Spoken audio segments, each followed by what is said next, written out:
Welcome back to day 14 of my 50 days mini blog challenge. আজ হলো রথযাত্রা, আর এই রথযাত্রায় আমরা সবাই মিলে যাচ্ছি এখন রথের মেলা দেখতে।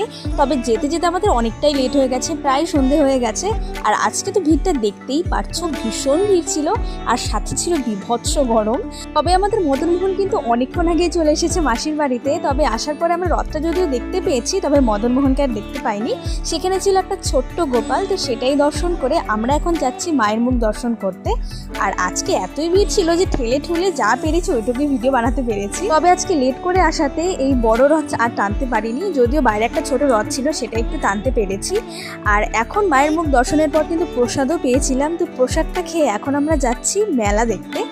তবে আমাদের এখানে কিন্তু রথের মেলা বলতে সেই উল্টো রথের দিন মদনমোহন বাড়িতে একদিনের মেলা ছিল, তবে এবছর থেকে 15 দিন ব্যাপী মেলা স্টার্ট হলো।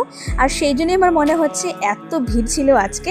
তবে যাই বলো, মেলাতে ভিড় না হলে তো মজাই আসে না।